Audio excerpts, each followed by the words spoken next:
That even though you might like me, you're not just going to take my word for it, nor should you.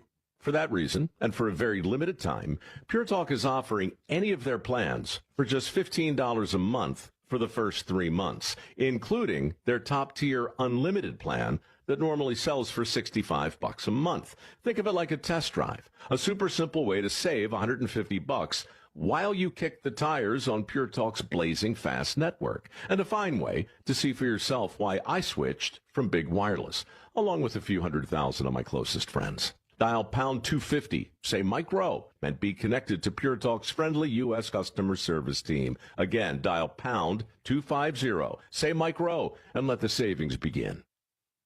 This hour of News Talk STL is brought to you by Stifel, serving investors for over 130 years. Contact your Stifel financial advisor at stifel.com. That's STIFEL.com.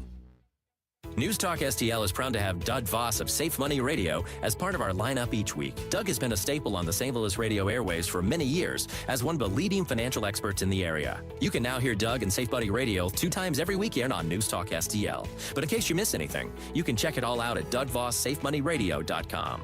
You could also reach Doug at 844-676-SAFE. That's 844-676-7233. Doug Voss is a registered representative. Securities offered through DHL Securities, LLLP, member FINRA and SIPC. Tim Jones and Chris Arps in the afternoon. We're going to start calling you Scott Randolph Hearst Fawn. You've got magazines, newspapers. Everything you think about the establishment media, you're right. There is a extreme anti-Trump bias, and there is a significant liberal bias. The Trump drives these people nuts. If you're trying to do a fair job in media, the Caitlin Collins of the world make your life harder. Tim Jones and Chris Arps, weekdays at 4 on News Talk STL. Hey everyone, this is Jesse from Reach Reproductive Health, and I need you to mark your calendar because on October 22nd, it's going to be a big night in St. Louis. It's going to be our second annual Reach Gala, and it's happening at the factory. Incredible live music, powerful speakers, a night to celebrate life, and to support the Reach mission. Stay tuned to find out who's taking the stage. I promise you won't want to miss it. Registration is open right now at outreachforlife.org/gala. From the News Talk STL Weather Center. I'm meteorologist Chance Koch with your first alert forecast. We're going to be tracking highs towards the upper 80s, an increase in our humidity. A few isolated showers and storms possible later on this afternoon, this evening. For the most part, a lot of us remaining dry into Saturday, 90 degrees, partly sunny skies. It feels like temperature close to 100 degrees. Then into Sunday, Monday, and Tuesday, continue to remain into the triple digits for the feels like temperatures. Partly sunny skies into Sunday, maybe a spot shower or two possible. For the most part, dry. Monday, going to be mostly sunny. First Alert 4 Weather Center, I'm meteorologist Chance Koch. This hour of Colombo Company brought to you by Gutter Pros. Water goes where we tell it. Call 314-656-7195 or visit them at gutterpros.com.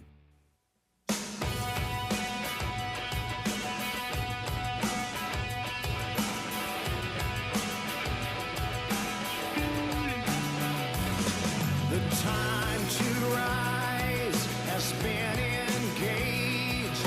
We're better, best to rearrange. I'm talking here to me alone.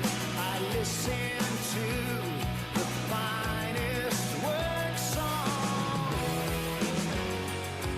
Your finest hour. Your finest hour. Hello and welcome to Friday afternoon. Wrapping up a busy week here on Colombo and Company on 101.9, 94.1 News Talk STL. We had an election this week. We had executive orders this week. We had more of the same when it comes to Iran this week. We've got new UFO videos to talk about. Yeah, baby. And we've got so much more to talk about as we go through the day today. We're going to get you up to speed on all the important stuff from this week. Also get you up to speed on the latest happening in this world as we get you ready for your weekend. and then we'll get you off into your weekend with a little Friday fun time at the end of the show. We always like to have fun at the end of Fridays, and we will do that today as we hopefully send you off to the weekend with a smile on your face, but also fully informed and caught up on everything happening in this crazy world. We're going to talk to the former mayor of Ferguson, Missouri, the city manager of Troy, Missouri, Mayor James Knowles, in the 3 o'clock hour. What a perfect person to talk to. We talked to James last on election night, and, you know, we've had a lot of conversation with a lot of folks since Tuesday's elections about the impact and about what had happened on Tuesday and what it means for the future and what to focus on next and all of these sort of things. But I love to talk to James about these issues because he looks at them from a different perspective. He has that, inside municipality management, city management, perspective.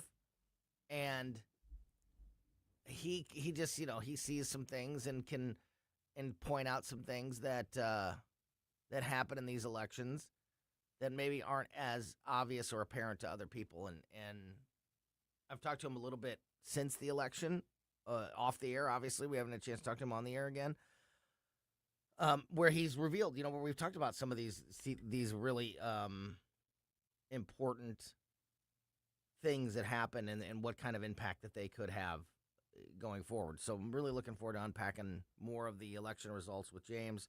Also touching on the future with him, talking about some of the current issues and stories happening in our local area. So always great to talk to the former mayor of Ferguson, Missouri, James Knowles, who will be with us in the 3 o'clock hour. Also in the 3 o'clock hour today, we're going to talk to Kristen Cornett, Channel 4 meteorologist Kristen Cornett. We will get the weekend forecast from Kristen. I believe it's going to get hot again. Don't take my word for it, though, and don't make your plans until you hear from Kristen, because I could be wrong about that. But I think the heat's back. But we'll find out from Kristen Cornett about 3:20 this afternoon. So a little more than an hour from now, about an hour and 10 minutes from now, we'll get you that all-important weekend forecast. And in just about 10 minutes from now, we're going to talk to Paul Kurtman from PR Kurtman Investments.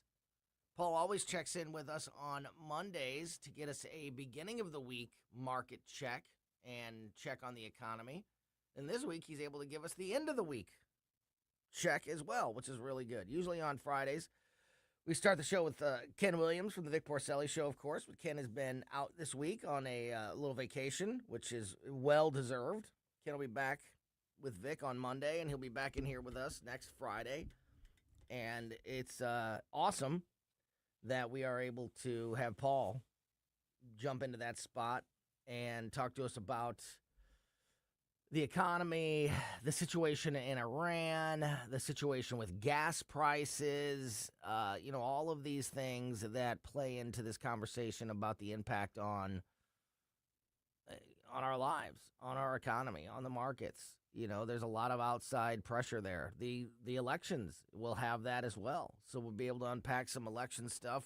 Look forward to the midterm elections with Paul, talk about what's happening in Iran, talk about where the markets are and how they're responding. So a lot of great information coming your way from Paul Kurtman in just a few moments. Also today, have a really funny story about Zorhan Mondani. I don't know if you've seen this yet.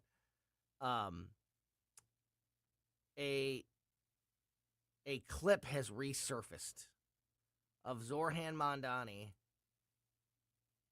from, when was this? 2016, I think? Yeah.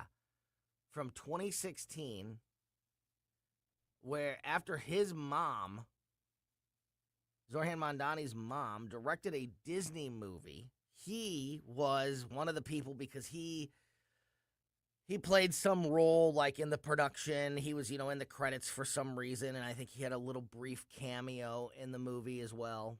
And so he was part of like the press junket. He was part of the group that was going out and doing various interviews. this is before anybody knows, this is before he's Zoran Mondani, the guy running for mayor of New York. He's nobody at this point. He's the son of a Disney Was he movie rapping director. yet? No, but he had an accent that he doesn't have anymore. This is pre-rap Zoran Mondam. Yeah, but apparently a totally different voice. Not only does he have an accent that was obviously fake because he doesn't have it anymore, he was also talking in kind of a little bit of a, kind of like a Muppet-like kind of sounding voice. So he was putting on this whole charade, and these clips have resurfaced today, and it's hilarious. So I'm going to play you some of that in a little bit, too. I think I'm going to wait till Paul's on the line because I want to get Paul's reaction to that when I play it. But, yeah, the Queen of Katwe, yeah, Katwe, that was the name of the Disney movie. I do not remember that movie. It came out in 2016. Big Disney guy never heard of it, so that yeah, would right. rush. Yeah, I know. Tell me about it. That says something. Yeah. And, yeah, he's out here giving these interviews with his strong Ugandan accent that has somehow evaporated 10 years later. Not even 10 years later, because he was, when we became aware of Zoran Mondani on the national stage in, 2023. He won the election in 2024, so he's running before that and getting in, So this was 2016. So less than 10 years after these interviews, he's back in front of cameras and in front of microphones with a totally different voice. It's really funny. I'm going to play it for you here in just a few minutes. But first, let's talk about aliens. Yeah, didn't think I was going to start with that one, did you? But there's a new video out. Can't wait till Monday to talk to Gabe Pfeiffer.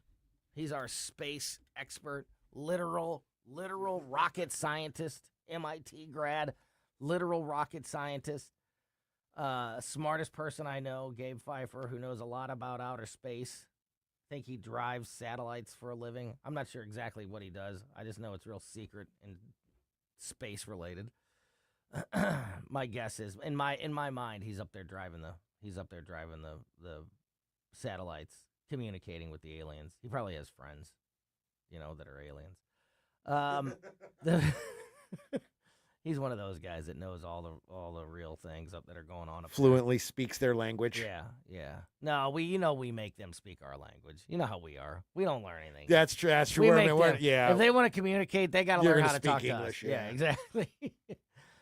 A new video shows U.S. military tracking what appears to be a mysterious flying object over the Middle East in 2025. The latest group of materials on unidentified aerial phenomenon, UAP, which is what we now call UFOs. We changed it from UFO to UAP. Don't ask me why. Released by the U.S. government includes video of what appears to be an object traversing the skies last year over the Middle East. Quote, the United States Central Command submitted a report of an unidentified anomalous phenomenon to the All Domain Anomaly Resolution Office. That's an office. All Domain Anomaly Resolution Office. How do you get a job in that office?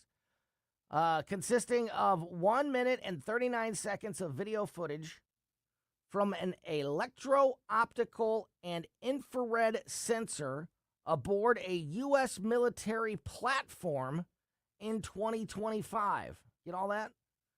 That is from a War Department memo. A description of the video says, quote, the sensor pans to track an area of contrast from left to right across the background, keeping it generally centered within the frame.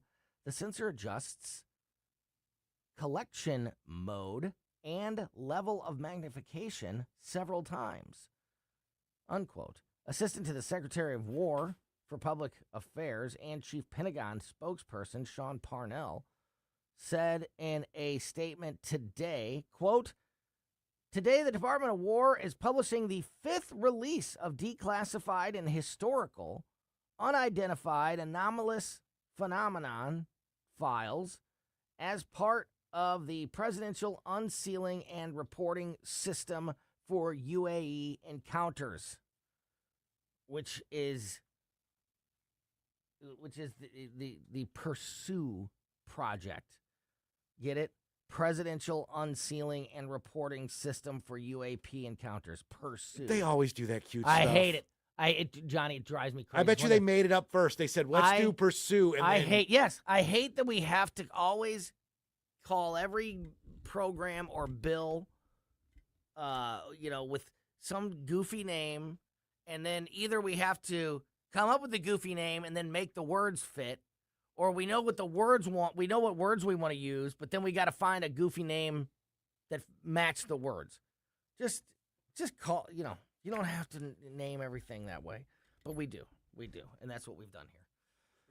President Trump declared in a Truth Social post earlier this year that he would call for the release of all such materials, and I am here for it. But yeah, there's another UFO on video being tracked by the U.S. military. What does it mean? How much do we know? Who are we talking to? And, we talk about this with Gabe on, when we've talked in the past about this, because Gabe not only is a scientist who talks to aliens, you can quote me on that, he's also a leader at our church. And we've talked, he's also somebody who's very deeply rooted in his faith. And you keep hearing, every time we talk about these stories, and every time one of these stories hits the news cycle, you get all this response of, oh my God, if they tell us that there are aliens out there, then religions are going to crumble, and Christianity, will just, the belief in Jesus will just crumble. And I've never understood how those two things are connected. And again, I'm not the smartest person, but Gabe is. And as a church leader and as a rocket scientist, his answer has basically been like, why can't God have created other places? Like, why, and which is kind of the basics that I've always had on that. Like, I don't understand why this idea of, oh my God, stop talking about the aliens because it's going to make religion crumble and it's going to send the world into, a catastrophe and it's going to crumble society. I don't think so. I don't think so at all. I think that not telling us what's going on up there is a much bigger problem. I've always appreciated the argument that if you don't believe in aliens, that's pretty arrogant. Yeah, right. Of you to think that, that like, this really? whole vast, endless universe, that there's not some other piece of life out there. Like, yeah. It makes sense to me that that's how it would be. And it doesn't. And having that belief also doesn't waver my faith one little bit. So, interesting stuff. Love it. There's so much of it. And as somebody who's been super into paranormal stuff, more ghosts and stuff like that. Dude, aliens are real. That other stuff you're talking about, we're still out to lunch on. Well, as somebody who's been into this kind of stuff for a long time, that loves to talk about paranormal issues, we're getting closer and closer to October, by the way. We're getting towards the end of summer, into fall. It's about to be that spooky season. We're going to start talking more about this stuff. But, I love it. I love paranormal conversations. I love going down that rabbit hole.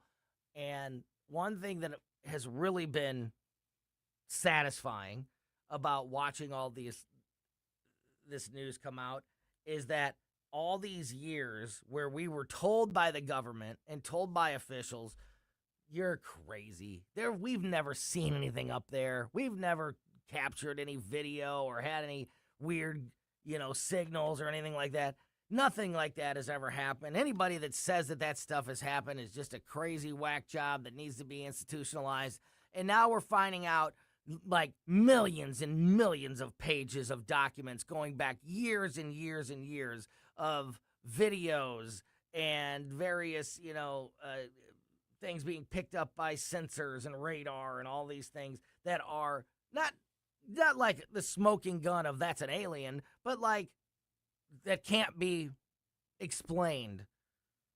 So they were lying to us, obviously. And That's the only time, right, Tony? That's the one. So we're going to let them slide on that one. That's the one only time they've ever lied to us about anything. So we should trust them moving forward on anything else them or their space agencies say. Yeah, right. Yeah, exactly. Oh, okay. Okay. So yeah, that's some fun stuff. That's some fun stuff there. All right, speaking of fun stuff, I want to play you this Zorhan Mondani stuff, and I want to talk to Paul Kurtman when we do that. So let's get Paul on the line now. Our financial expert from PR Kurtman Investments, Paul Kurtman, joins us next here on Colombo and Company. Like us on Facebook at News Talk STL. If you have a phone, you have a radio. Yes, I listen on my phone. Download the all-new News Talk STL app. Love the all-new News Talk STL app. It is awesome. And listen anytime. Love the News Talk STL app. Anywhere. So don't forget about the Bluff City Outdoor Show every Saturday morning here on News Talk STL. Bluff City Outdoor Show with me, producer Johnny, who's in studio right now. Of course, Mark McMurray. Also, he's the owner of Bluff City Outdoors, and local professional fisherman Mike Marfell. Each and every week, we talk about fishing, hunting, trapping, just the great outdoors in general. And, of course, every single day, 7 days a week, you can go to Bluff City Outdoors in Alton, Illinois to get all of those outdoor needs handled for you. Super knowledgeable staff of people that are out there doing these things. They have the best bow techs in the area. They have great fishermen and guides and things like that that they can hook you up with there at Bluff City Outdoors. That people that know what the conditions are out there, what's working, what's not working. Just a really knowledgeable staff when it comes to your next trip out on the water, your next trip out into the woods, whatever it may be. They have all your fishing needs covered. They have all your bow hunting needs covered. They have all your trapping needs covered, all your Garmin electronic needs covered. You can shoot every day in the archery range there at Bluff City Outdoors.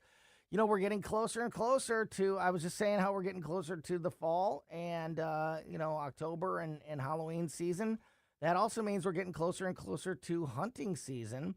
So if you are a bow hunter and you need new equipment or you need new strings or you need some repairs or whatever it may be, get up there to the shop and get it done now. Right now, the turnaround on something like that is probably less than a week. But as we get closer and closer to hunting season and more people are bringing in their stuff for those things to be restrung, repaired, whatever it may be, buying new equipment, that line starts to get longer and it can get, over 2 weeks when you get right up next to bow hunting season. So take advantage of the great bow techs out there at Bluff City Outdoors now and get that stuff done early. And of course, before your next trip out on the water, nobody's got you covered with more live bait, frozen bait, lures, fishing gear, whatever it may be, than Mark and his team at Bluff City Outdoors. So tune in every Saturday morning at 11 a.m. for the Bluff City Outdoors show. And check out Bluff City Outdoors in Alton, Illinois, open 7 days a week for all of your outdoor needs. Follow them on Facebook also and at bluffcityoutdoors.com. Hi, I'm Jen Wallner. And I'm Rodney Wallner with the Wallner Home Selling Team at Berkshire Hathaway. Hey, Rodney, how do you sell your home for top dollar? That's easy. Call the Wallner Home Selling Team at 314-810-SOLD. What if I want a flexible commission rate? Call the Wallner Home Selling Team at 314-810-SOLD. When's the best time to sell your home? Right now. Call the Wallner Home Selling Team at 314-810-SOLD. For all your real estate needs, call the Wallner Home Selling Team at 314-810-SOLD. That's 314-810-SOLD. JC's Wayback Machine. He's played the president's chief of staff, and a couple of his sons have been in lots of movies and TV shows. Martin Sheen is this week's A-List Interview of the Week. Plus, you'll hear Tom Petty's demo for Into the Great Wide Open and some acoustic stuff from Jeff Lynne. All brought to you by the Weber Automotive Group. It's JC's Wayback Machine. Every Saturday night, 6 to 9. On News Talk STL. Live and local. Well, here's what's on my mind. I think I got the solution to immigration. News Talk STL. News, analysis, opinion.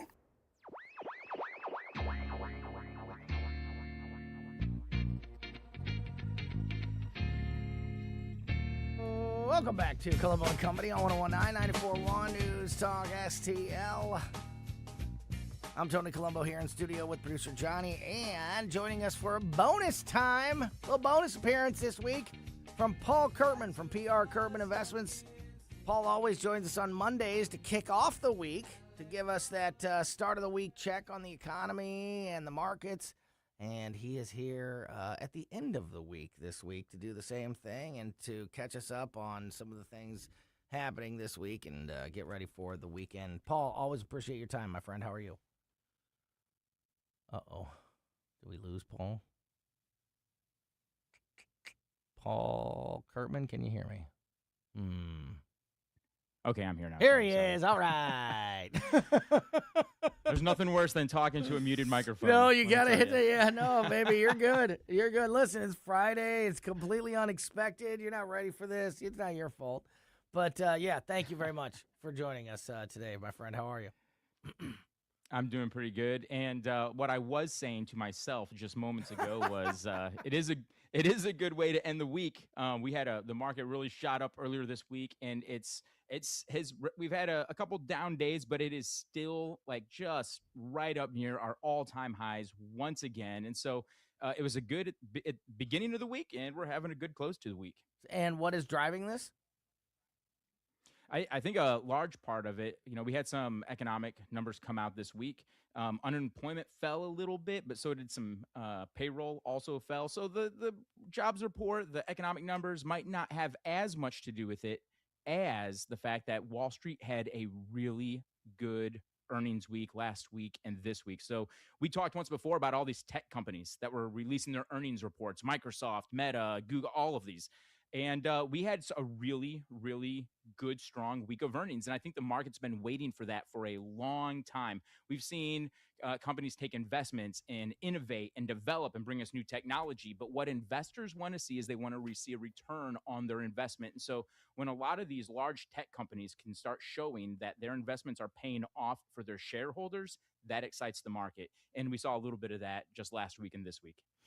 How much is the Iranian conflict playing into this right now? I feel like, in your description there, not really any talk about gas prices or what's going on in Iran. And I feel like because this thing has gone on for so long, and because it feels like we really haven't made any changes, I feel like you could go back and you could grab a clip of you and me talking about Iran from a month ago, from 2 months ago, from 3 months ago, from 4 months ago, and play it, and we could ask ourselves, when do you think that aired? And it could be any time. It could be today, or it could be 4 months ago, because it's always the same thing. It's always, there's some turmoil over there. There's some uncertainty. Iran is popping off. Trump is saying that, that they only have a few days left before an agreement has to be made, or he's going to bring the hammer. I mean, it's literally been that conversation for months. It's some version of that conversation for months. So with all that in mind, has it become a boy who cried wolf situation with the war in Iran, that the markets are like, you know what, when something actually is going to happen, let us know. Until then, we're just going to kind of do our own thing over here? I think that there's probably a little bit of truth to that. If you remember at the very beginning of the war, which we all found out, after the missiles were already in the air or had already landed in Iran, we find out we're at war. We're expecting 5 weeks. The markets did respond to that. The markets were already under pressure since October, November of last year. The markets were under pressure. Just looking at the chart, it kind of looked like a tree branch that was just bowing over, hadn't snapped and fallen down, wasn't growing up real fast, just kind of bowing over a little bit. And then when the war kicked off, that was kind of the pressure that made the S&P just drop a little bit quicker. And for just briefly, the S&P 500 was down about 12% from its all-time highs, from that pressure and then from the war. But then since then, we've come back, we've hit all-time highs nothing has changed. The only thing that's really changed, Tony, is we were told what to expect in terms of the war being over in 5 weeks. Well, this is what's changed. We're heading into a multi-month long operation here with no end in sight. Like if you had to point to a finish line somewhere out ahead of us, nobody knows where it is because it keeps getting moved every time we want to have a new peace talk. So great observation, because if you could take a clip, you're right. If you took a clip of any one of our talks over the last several months, you could replay that today. Like, keep that in mind. If you have to like take 15 minutes out of the studio, Yeah. you could just play that clip, and people would be like, "Oh yeah, that's right. That's what's going on these days." But that's what the markets are getting used to now. And I do think, though, I do believe if there is any other type of major development, boots on the ground, if suddenly a major bomb goes off in one of the major cities in the Middle East, whether it's Tehran or one of the other capitals of any of the other Middle Eastern countries, or Israel or the U.S., if we see something like that happen, I think the markets are going to respond to that, because that would mean that the situation is about ready to level up and it's about ready to get a little bit more heated, maybe a little bit more complex. And so I think the markets would respond to that. But right now, I feel like the markets might just be thinking, this is the world we live in now. It's one major conflict after another. And we just came off a 20 years worth of war in Iraq and Afghanistan. It's not quite as much pressure right now, maybe, as it would be had we been doing this on the back of a long era of, world peace. Yeah. So with that in mind, with this constant, repetitive message that always sounds like it has a timeline on it, but never really does. We're always just days away. This week, I think it was on Monday. It was definitely early in the week. So by Tuesday at the latest, they were already reports of, we are 24 hours away. We should have a deal on the Strait of Hormuz in the next 24 hours. And I mean, that was Tuesday, and then the same report on Wednesday, and now on Thursday, and then on Thursday it's more just like we're getting close, and now Friday we're just days away. Well, wait a minute.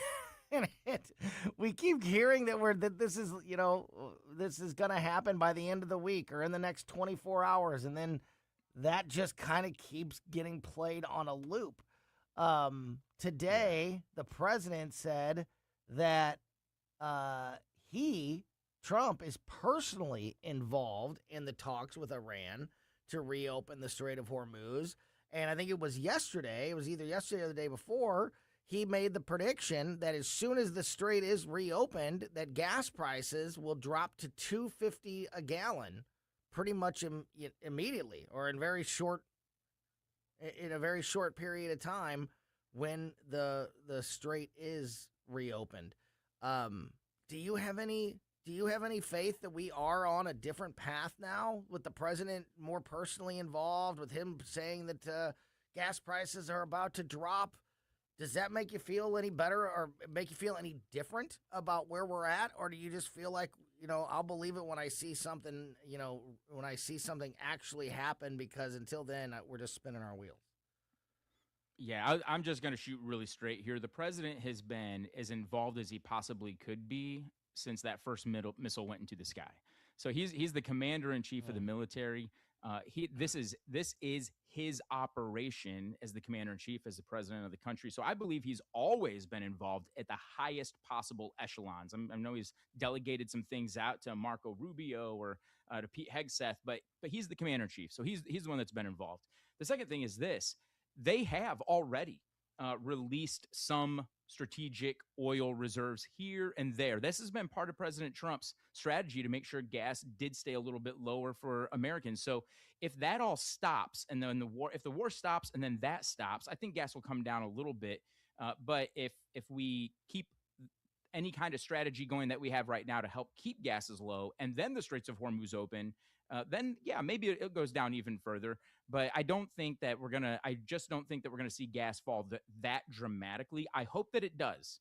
I'm just not so sure that it's going to happen just like that. I think it'd be good for the president and for the Republicans if that happened before November, because people are going to be paying attention to these signs at gas stations on their way to the ballot box. So I know that they want to see a resolution to this before November.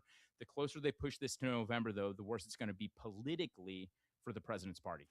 Do gas prices have a bigger impact? Your opinion here, obviously, the bigger impact on the country at large when it comes to elections, like you just pointed out. Like, it's something that could play a big role in people's votes if they don't feel they're confident with the president in delivering, some conclusion, some closure to what's happening in Iran, and along with that, the gas prices coming back down.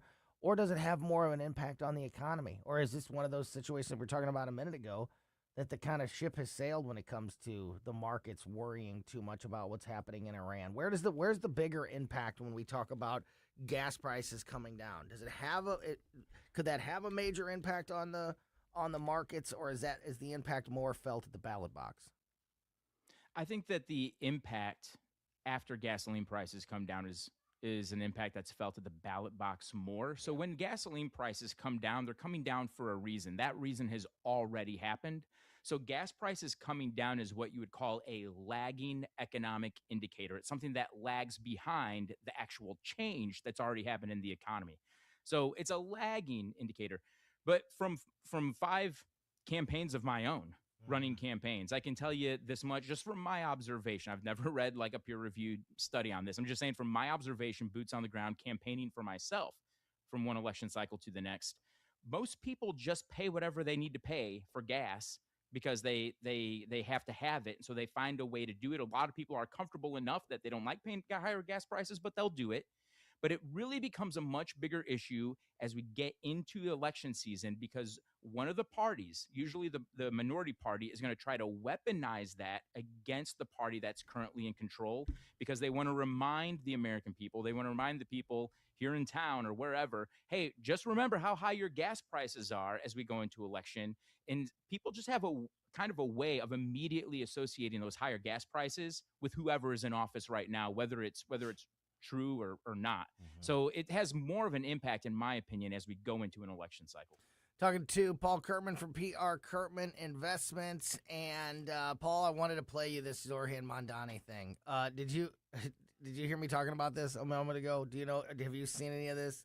That why Zorhan Mondani is back in the news today? Do you know? Have you seen any headlines about him? I did not hear this okay, yet, so good, I'm ready good. for it. I'm good. This will be great. Yeah, no, that's good, because I love a pure, genuine reaction. So this is I didn't even realize this about Zorhan Mondani's history. A resurfaced clip from 2016, a resurfaced interview with the New York City mayor, sparked backlash this week after critics accused him of using a fake Ugandan accent while promoting his mother's Disney film. So his mom, Zorhan Mondani's mom, directed a Disney film, The Queen of Katwe, Katwe. I couldn't even be bothered to look it up because I don't care. I only care about this about catching this clown faking an accent. So while doing interviews for this, because let's see, what did he do? The film is directed by his mom, based on a true story of Ugandan chess prodigy. Mondani is credited as the music supervisor and third assistant director in the movie, and appears in a brief on-screen cameo. So he was attached to the movie more than it just my mom made a movie. He was, apparently working on the movie behind the scenes. But this is before anybody knew, this is before Zorhan Mondani was anybody. And, he didn't have any political sway. He wasn't known in New York. So it's not like, oh, we're putting him on because we know who Zorhan Mondani is.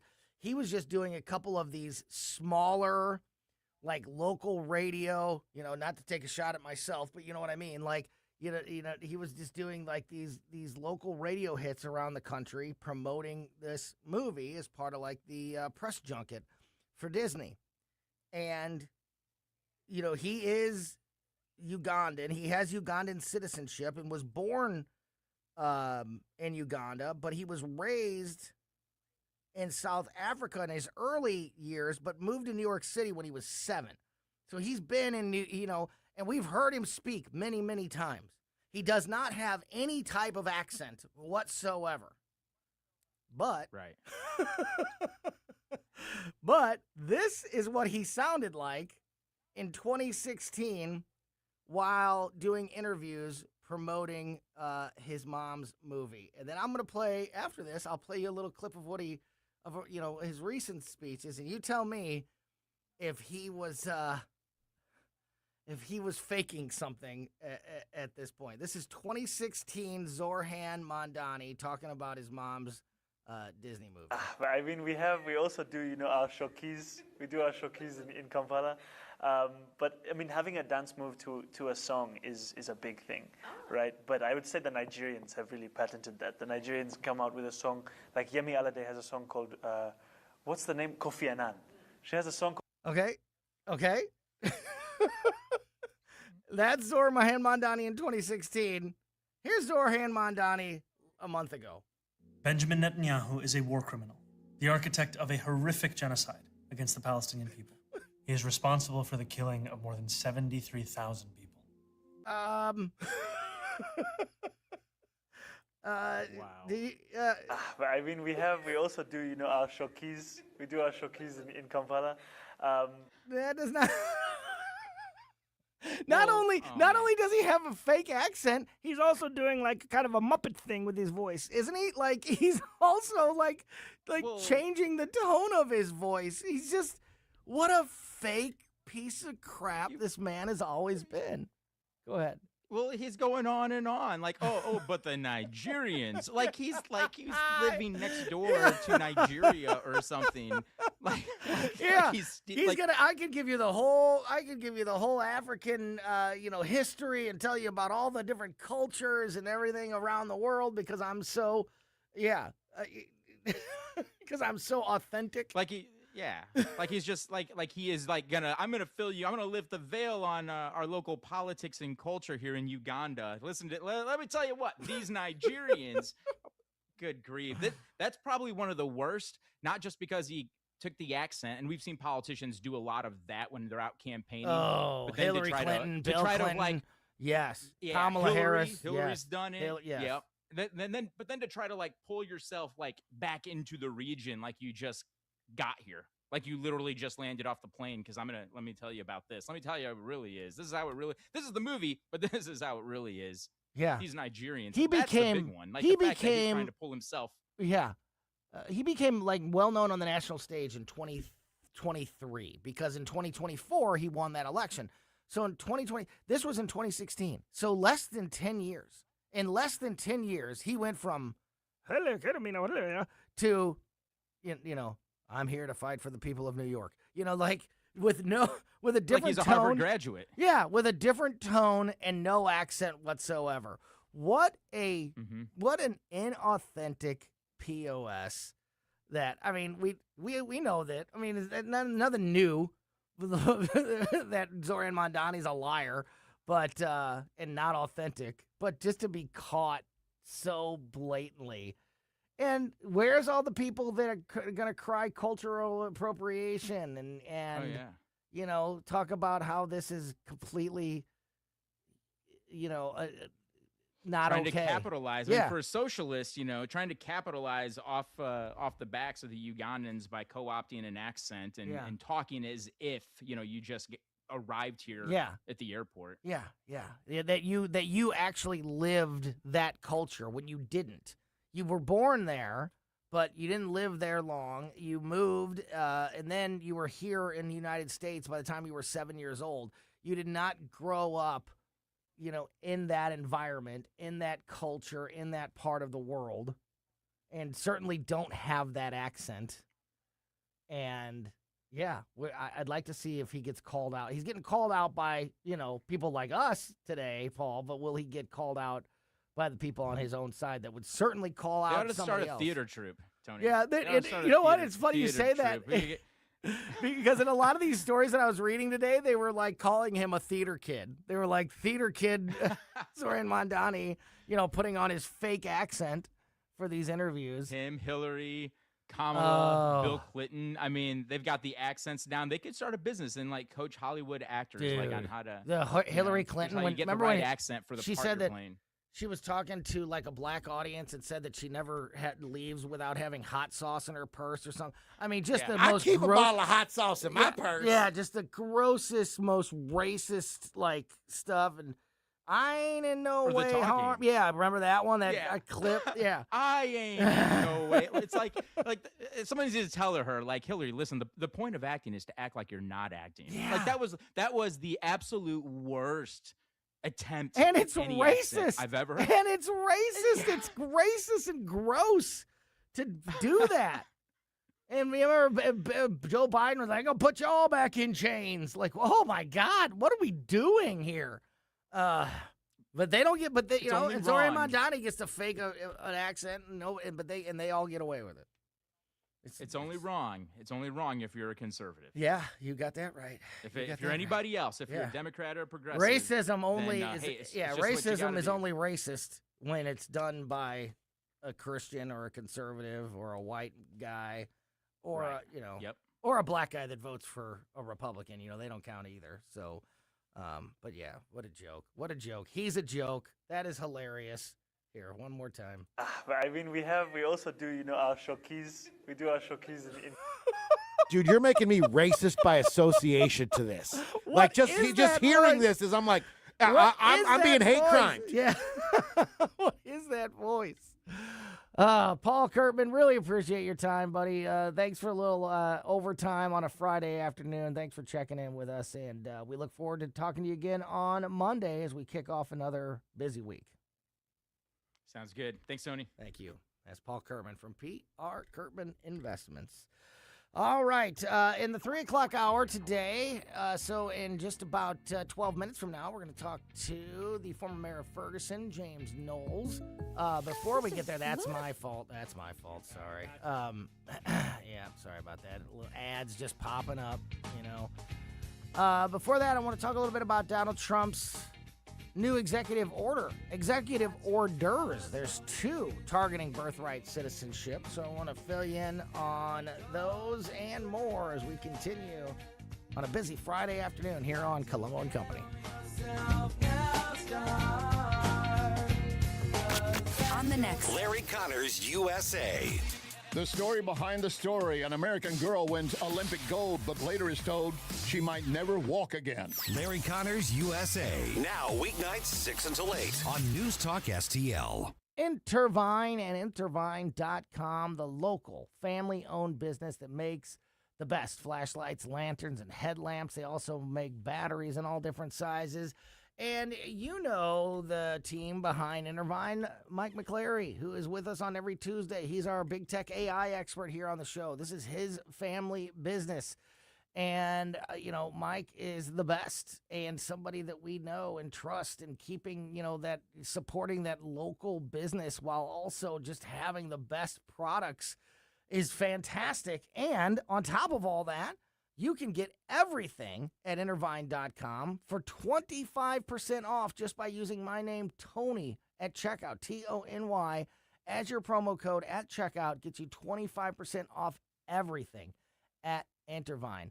If you want, the heavy-duty tech flashlight or lantern for the outdoorsman in your life, or you just want a small, reliable, super bright flashlight or headlamp or lantern, in your garage, in your laundry room, in your kitchen, in the glove box of your vehicle, they've got all these great products. Also, you can stock up on batteries. We can never have enough batteries in our house. There's so many wireless video game controllers, remote controls, other electronics, AA, AAA batteries, whatever it is, we can just never have enough. And you can even stock up on batteries for 25% off. You cannot beat that deal when it comes to batteries. All of it, 25% off at Intervine.com. Again, just use my name, Tony, at checkout. Intervine is INTERVINE. Use Tony at checkout for 25% off everything at Intervine.com. In Missouri, your home works hard to keep up with the weather. Johnson Heating and Cooling works harder. We're a local family-owned company specializing in residential heating and cooling, service, repair, replacement, maintenance, even new construction. Our NATE certified technicians and trained comfort specialists keep families comfortable across Wentzville, O'Fallon, St. Charles, and beyond. Call 636-332-4141 or johnson-heatingandcooling.com. 1949, the last time a Republican held the top post in St. Louis City. A gallon of milk was 84 cents and streetcars ran down Grand Avenue. Unfortunately, St. Louis City streets are no longer the epicenter of family and business life. In the 80 years of Democrat control, our city has been on a steady decline. Hello, Kirk Ilsinger, chairman of the Republican Party for the city of St. Louis, and we believe it is our duty to provide a different path forward. I invite you to our meetings the first Thursday of every month. Learn more at stl-gop.com. Paid for by St. Louis City Republican PAC. Curtis Farber, Treasurer.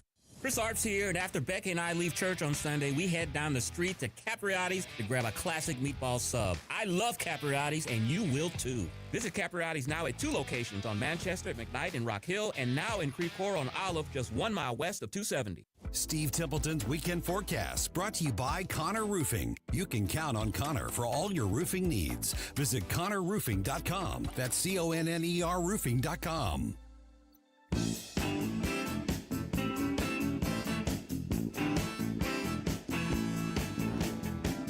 Welcome back to Colombo Company on 119.94.1 News Talk STL. Big thanks again to Paul Kurtman for checking in with us on this Friday afternoon. If you missed any of that conversation, go back and check it out on our podcast. Best way to make sure you never miss anything on the show is by subscribing to our podcast.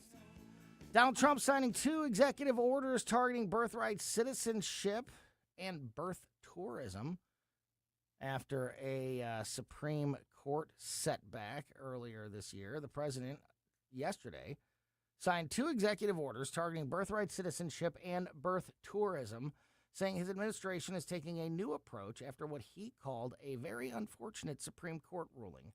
Quote, "We're making adjustments because it's very unfair.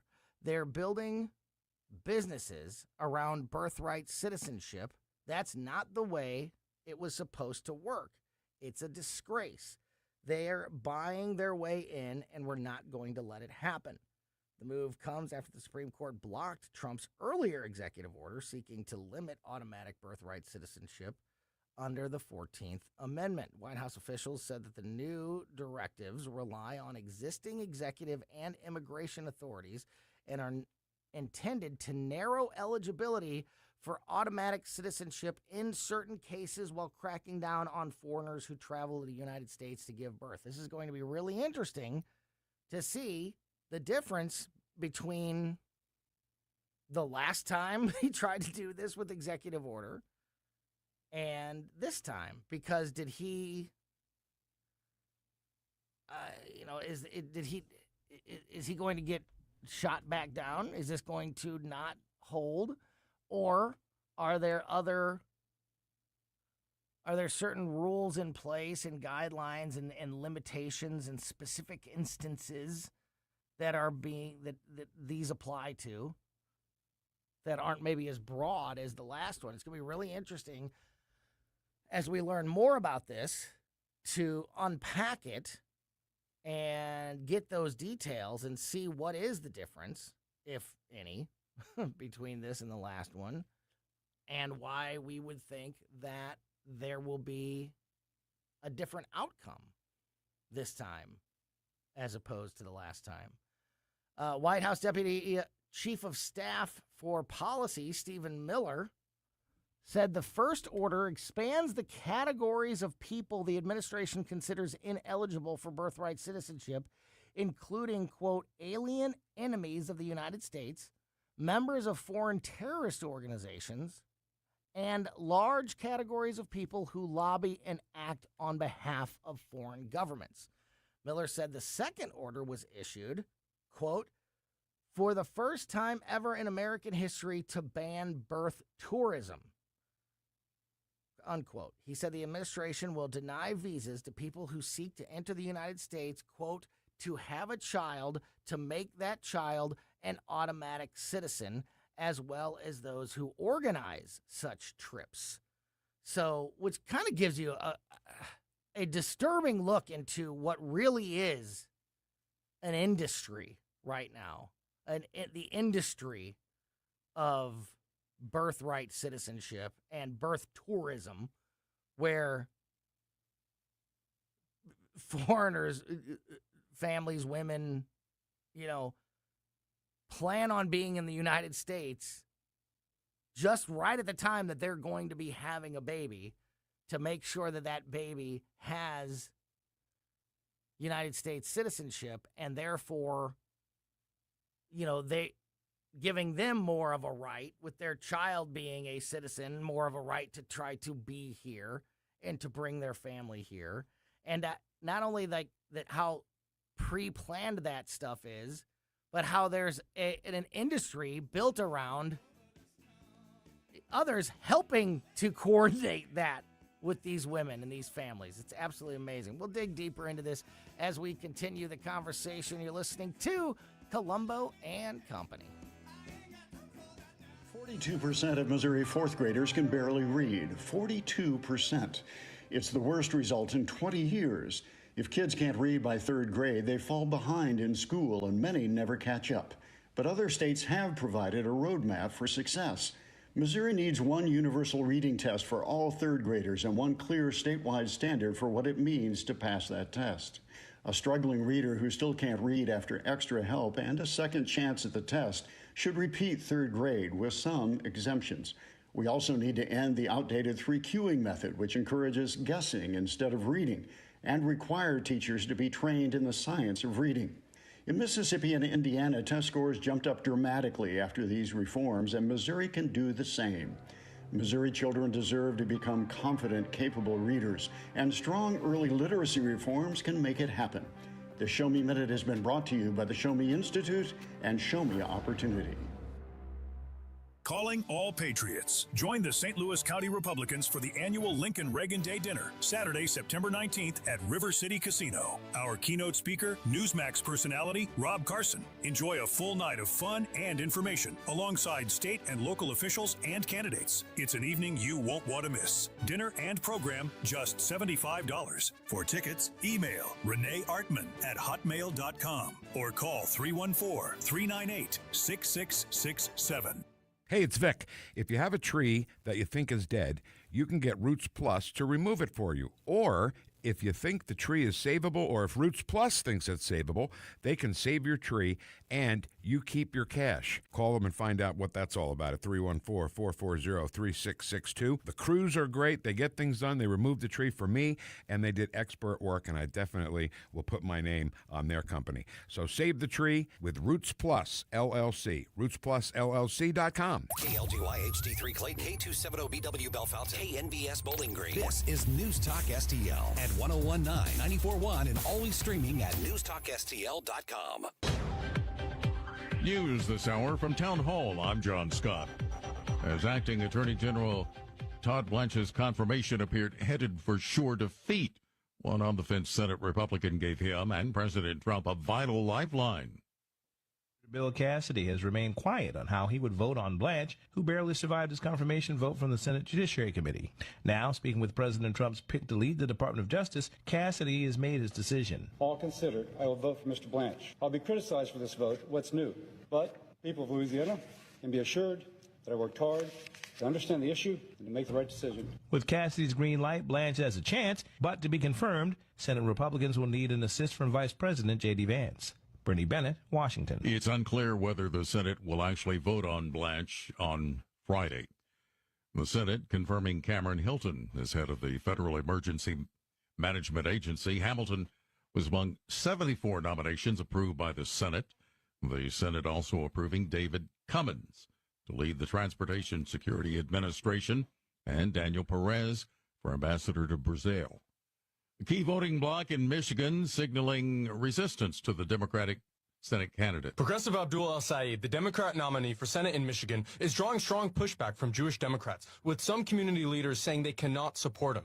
One Democrat businessman called El-Sayed's close association with anti-Semitic streamer Hassan Piker despicable and said he is now leaning toward Republican Mike Rogers. High-profile Jewish Democratic donors are also considering fundraising for Rogers. Willie Nelson, the White House. President Trump says the federal appeal court's decision that he cannot build a $400 million ballroom at the White House without congressional approval is unjust. The president says on social media he'll be appealing that decision to the U.S. Supreme Court. More on these stories from townhall.com. Progressive presents perfectly bad excuses for missing stuff to spend more time on your ATV. Hey, Wallace, not going to the reunion after all. Think I got cursed. Keep, stubbing my toe. Now that was a bad excuse. If you love your vehicle this much, get customized coverage from Progressive, America's #1 motorcycle insurer. Progressive Casualty Insurance Company and affiliates, not available in D.C. Half a century later, Watergate still shapes how Americans view power, scandal, and trust. This weekend, the America 250 film series presents Watergate Secrets and Betrayals. Revisit the investigation through archival footage, interviews, and new arguments about what happened. Watch Saturday and Sunday at 7 p.m. Eastern on Salem News Channel. From the News Talk STL Weather Center. I'm meteorologist Shane Scotch with your first alert forecast. We're going to be tracking highs towards the upper 80s, an increase in our humidity. A few isolated showers and storms possible later on this afternoon, this evening. For the most part, a lot of us remaining dry into Saturday, 90 degrees, partly sunny skies. It feels like temperature close to 100 degrees. Then into Sunday, Monday, and Tuesday, continue to remain into the triple digits for the feels like temperatures. Partly sunny skies into Sunday, maybe a spot shower or two possible. For the most part, dry. Monday, going to be mostly sunny. From the First Alert 4 Weather Center, I'm meteorologist Chance Scott. #1 for live and local conservative talk. I'm very angry. I've heard a lot of people talking about gun control. You have to wave a magic wand and get rid of the establishment. This maniac is going to inspire the next maniac. News, analysis, opinion. But my focus is kind of the mental health crisis. Swamp's not going to drain itself. I'm just sick of the protesting in general, and that's why it's so very important to be prepared. 101.9 and 94.1. St. Louis is #1 for conservative talk. News Talk STL. This hour of News Talk STL brought to you by Chris Cooper and Serenity Wealth Management. Business owners, download your free playbook for financial clarity at serenitywealthbiz.com. That's serenitywealthbiz.com. There is no room in America for this kind of conduct. All of a sudden, they care about free speech? No. They care about dependency and control. Free speech is alive and well in America right here. She will devour the real truth like it was a light snack. The agenda that the far left is pushing is not working for us. And I'm talking about everybody who look like me. 101.9 and 94.1. Fight for our freedom. This is News Talk STL.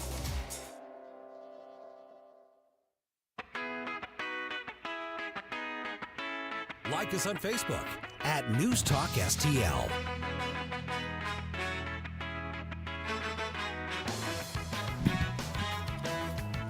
Welcome back to Colombo Company on 101.9 94.1 News Talk STL. Heading into the 3 o'clock hour here. One more hour before we hand you off to the Tim Jones and Chris Arp show. Getting you ready for your weekend, recapping what has been a very busy week, and getting you up to speed on everything happening heading into this weekend. I mentioned just a moment ago that we were going to be joined by the former mayor of Ferguson, Missouri, Mayor James Knowles. But that's a lie. James, yeah, I'm a liar. James is the city manager of Troy, Missouri, as well as the former mayor of Ferguson, and a very busy, extremely busy human being, and not able to join us right now. However, you know, when you work somewhere like News Talk STL, it's pretty amazing what you just can find out in the hallway. And thank goodness that Larry Connors from Larry Connors USA is in the building and gracious enough to step into the studio and join the conversation. Larry, thank you so much. Great I'm glad even though I was at the bottom of the barrel, I'm glad I was still here. No way, baby. It's great to Number see one you. in my heart, Larry. Oh, thank you. Thank you. Yeah, Thank you. Really appreciate it, as always. Of course, Larry Connors USA, every weekday afternoon, 6 p.m. here on News Talk STL. And a lot, no shortage of things to talk about, Larry, with everything that's happened this week. We've got, I want to say we've got updates and new information coming out of the conflict with Iran. And it's already old. But we do, yeah, it's already old. But also, do we even really have any new information? I know it's a new month. I know I know that the president is saying that we're, just 24 to 48 hours away from another agreement. But I feel like we've heard that. I feel like we've been 24 to 48 hours away from another agreement. The only new thing that months. I saw today was he says he's going to be involved. And I assume if he's talking personally, I don't know via video or what, but he's going to take a more direct action. Now, and I pointed this out the other day, that you have heard this repeatedly, and then we stall off the attack. Now, I raised the question, we know we're short on munitions, and I don't know if maybe we're just trying to get more prepared, make sure we have more ready, but also taking advantage of. And I do believe that Trump does not want to annihilate the Iranian people. He's just trying to get, control of it. General Jack King has been stating today that right now, the Iranians are more concerned about the Strait of Hormuz rather than nuclear power. Getting their nuclear weapon is a long ways off from what we've already done damage to in Israel. But they realize the Strait of Hormuz is a pressure point for our nation, and we've got Americans in this nation that are going along with that, mainly because when they go to fill up their gas tank, they look at those prices. And going to the midterm election, Keen's pointing out, the Iranians know our elections very well. They know the pressure it puts on the president, midterm, and then again in November things continue, or they renew it. But the gas price, according to AAA, is from average about $4.04 now a gallon, and it was $4.11 a gallon a week ago. That's not a lot of difference, but every penny for a lot of people means something. And I never want to dismiss that, but if you have a son or daughter in the theater, I guarantee you're not thinking about the gas prices. You're worried about your children and their grandchildren or whatever you have over there. Mm-hmm. And the Iranians are pushing those buttons, and I get upset when Americans start falling all over. Oh, yeah, and not paying attention to what's really at stake here. Yeah, I totally agree. And that is also why I worry about the future, because, in Missouri especially, with this primary election that we just had on Tuesday, we were, I don't want to say distracted, because it wasn't a distraction. It was an important focus to talk about those elections and be prepared for those elections and, make decisions on state reps and congressmen and senators and all of these sort of things. But now that that's past us in Missouri, and for the rest of the country, the focus now becomes the midterms in November. Yep. And here comes another massively important set of decisions that American voters and Missouri voters and Illinois voters are going to be making. And it is vital to this president, if he wants to execute his agenda, if he wants to continue to be able to, advance policy, he needs to hold on. The Republicans need to hold on to the Senate and to the House. Yep. And I'm not sure that they're on the right path to do so or have the momentum to do so. If we just, for right now, stick with Iran, if we keep spinning our wheels the way we have been. I feel like I'm not even necessarily criticizing the actions as much as I am the communication. Because if it's going to take a while, then just tell us it's going to take a while. If we are doing this one step at a time, and look, we can't rush these things and we're working on it, then say that. Don't keep saying that we are 48 hours away from another agreement, and then every 48 hours passes and we don't have anything done. I do agree with that. But I think he's trying to calm the public into that extent. And yes, you got to look at the political angle. You cannot deny that. But we have to have the strait open. That's a critical thing, not only for and quite honestly. Many of the Arab nations, in that area, they're now looking at building a pipeline and just to hell with the strait, and go in a different direction entirely. Yeah. And they might well end up doing that. It will take some time, but if we wanted to wipe Iran out, we could tonight. Be done. Yeah. But he doesn't want to do that. He wants to keep the nation intact, the infrastructure for the people in particular. We don't like taking innocent lives, but that's where I have a hard time with folks. And again, I'm not dismissing anyone struggling out there with the economy and cost of some groceries and fuel. I certainly understand that. I truly sympathize with you. I empathize with you. But the point is, if you go back what we went through in World War II, rationing when we really got down there, and some of you might remember back in the 1980s when you had gas rationing, where you could only buy gas on a Tuesday or a Thursday, or even then, long lines of cars at a service station until they were out, and they might offer a certain price for a gallon, but only so many cars would get it, and people were lining up in their cars. They were driving sometimes 15 miles out of their way to go get gas a little cheaper. Did they save anything? I don't know. Right. No, you're exactly right. And I agree with you on all those things. I just feel like we, especially now, if the Republicans want to hold on to power in the midterm elections, being completely transparent and communicating to the American people is the most important thing to do right now. Well, Trump has even stated, and this is a bold statement, reference the Michigan Senator-elect Abu al-Sayed. Yeah. He said if the Democrats get back in control, they will have the Supreme Court packed with 23 of their justices. They'll have 4 more senators, a dozen more Congress members. D.C. They'll will be have a control of everything. D.C. and Puerto Rico become a state. And I will be, unfortunately, the last Republican president. And Abdul Assad signed off on his tweet account, quoting Trump, and said, I agree with him. Yeah. They're making their plans known. The DSA has made it clear what they want to do. I've got a story tonight dealing with Senator Ted Cruz, really drilling down on the Muslim Brotherhood, who they are, what they've been involved in behind the scenes, and also out in the open, and the money that's coming in. Where's the money? He's suggesting we need a RICO Act used against the Muslim Brotherhood. We do not classify them on a nation basis as a terrorist organization. We do not. Now, we have, in certain cases, some of their actions, Egypt, Saudi Arabia, and I'm drawing a blank on a couple of other Mideast countries, do declare, and they outlaw them. They will not allow them to be in their country. But, of course, they are Sunni, and Shia run Iran.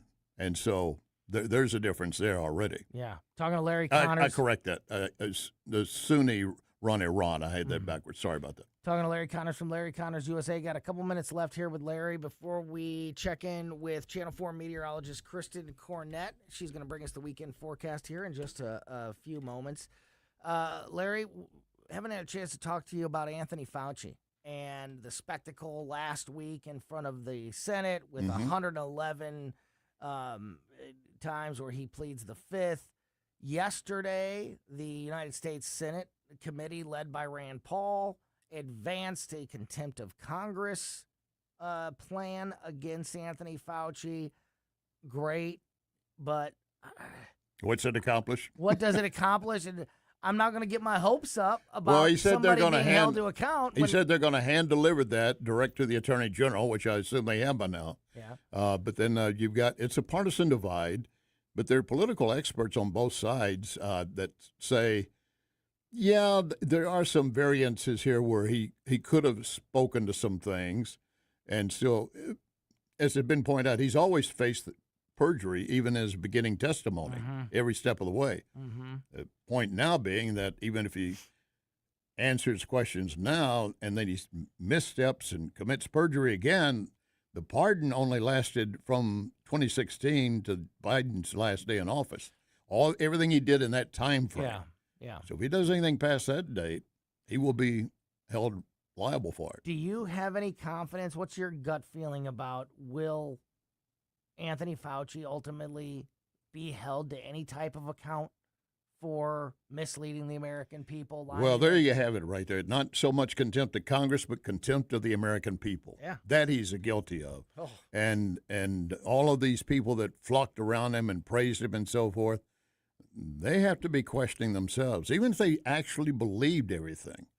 And then all the scientists that signed off on this stuff, now they're coming out saying, yeah, it never really looked like that. And they admit that he basically, and remember getting his nomination for the David Prize out of Israel, a $1 million prize, 10% up to go to a certain foundation. So he only got $900,000, but he was sending out letters to all these fellow scientists and everything. Will you nominate me for this? And basically giving them a template.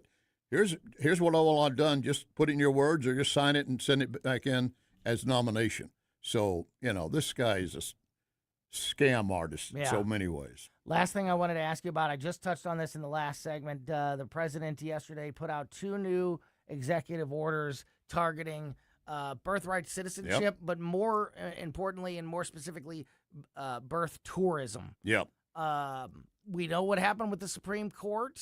Things didn't go the president's way the last time he tried this with an executive order and tried to, get the Constitution more well-defined. I don't even know how, even if that passes muster, and I'm not sure, I don't know how you're going to define birth tourism.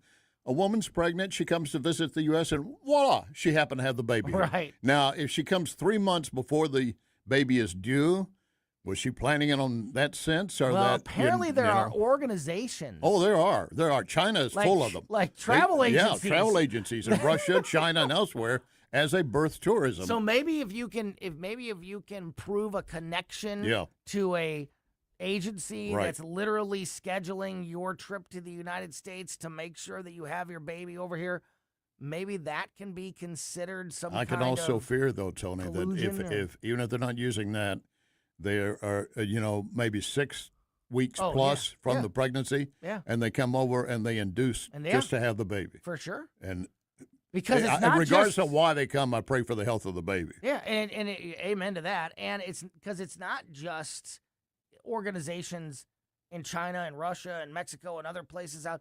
There's plenty of people, doctors, individuals, and people here that will assist with that sort of thing and induce maybe when it's not really ready, just to make sure that baby's born while that mother is here. Yeah, there's a lot, and it's going to be really interesting to see how this latest executive order, this latest attempt by the president to get some of this birth tourism under control will be played out. There's going to be legislation in the very near future. Before we let you go, Larry, one of the best things every night on Larry Connors USA, not only getting up to speed on all the news and big information of the day, but the story behind the story is always just massively entertaining. I appreciate that. I started that, I want to say last October, November, I decided, I kind of wanted to do something a little bit different as opposed to just normal coverage. And it has been a highlight. The story I'm running tonight actually came from an idea of Vic Perselli. He said, do you know about this 16-year-old that was the youngest girl from the U.S., actually, to win an Olympic medal? And I said, no, I started researching it. It's an amazing story. She wins the Olympic medal in 1928, and she's planning on going to the next games, but then a tragedy befalls her, which is part of the story, and she's told, you will never even walk again. Wow. Well, she proved that wrong. And she ends up at the Munich games when they were held in Germany. Yeah. And again, there's more to the story behind the story. Man, I love it. It's so interesting. Sometimes it's stories that I am, that you remember from history or even lived in history, but you haven't dug back into these topics in so long, and then sometimes there's stories like this where you just get to learn a new piece of history, but the story behind the story is always... I've tried to plot them quite a ways out. Sometimes they're tied to the date. Yeah. I know right now that some dates coming up that I'll be focusing on story behind the story. The death of Elvis. Oh, yeah. The Bermuda Triangle. Oh, that's cool. The demise of Enron. I mean, those are just some. Now, these are not stories that I necessarily always had a connection in. Sure. But they're just fascinating stories, I hope. Yeah. And as a person who is, obviously a news nerd like me, but also a history nerd, because if you don't know your history, you're doomed to repeat it. Yeah. And to know these stories and understand them and revisit them every night as part of Larry Connor's USA, I think it's just such a cool thing. Larry, thank you so much. Thank you guys for the invite. I appreciate it. No, I really appreciate my your check. time. Where do I find my check? You can go talk to Jeff Allen. Oh, He's out there somewhere. Who's Jeff? Tall guy. Larry, you'll never learn. The owner? Does Joe know that Jeff is the owner? Yeah, well, let them hash that Thanks, out. guys. Demand cash, Larry. Thanks, Demand cash. Great stuff there. Larry Connor's USA every afternoon, 6 p.m. here on News Talk STL. And before we take our next break, it is time to get the weekend forecast. Channel 4 meteorologist Kristen Cornett is on the line with us. Kristen, thanks as always for your time. I said earlier, I think it's going to get hot again, but don't take my word for it. Let's get the facts from Kristen. So thanks as always for your time. You just feel it in your bones. Yeah. I mean, it's August in St. Louis. It's August. You can't get away with 75-degree Exactly. days very often, so I'm sure it's going to get hot again. Yeah, yesterday our high was only 79. Incredible. crazy, Yeah, that's done. Goodbye. So obviously it's already way hotter today, and it's going to get pretty rough again as we head through the next few days. So let me take you through it. Yep. For tonight, just partly cloudy, warm, muggy. There is an off chance for some showers and thunderstorms, but I do think they're going to stay south of St. Louis. Southeastern Missouri, mainly. That's where there's about a 40% chance of rain and storms. In St. Louis, the chance of rain less than 10%. I'm not really too concerned about it. We're going to drop to 72 overnight. And then tomorrow is mostly sunny. It's hot. It's humid, 90 degrees, but more humid than today. So the heat index is going to get up to about 99. Partly cloudy and dry Saturday night. We drop to 73. Sunday, now we're mostly sunny and 93, even more humid. Now the heat index is up to 106. And while I'm at it, let me just keep going. Monday, sunny and 95 with a peak heat index of 107. And then Tuesday's heat index is 106. So long story short, Sunday, Monday, and Tuesday are going to be pretty brutal. We've issued some first alert weather days for the heat, not for any storms, but for the heat. So we're back in it. But like you said, it's August in St. Louis.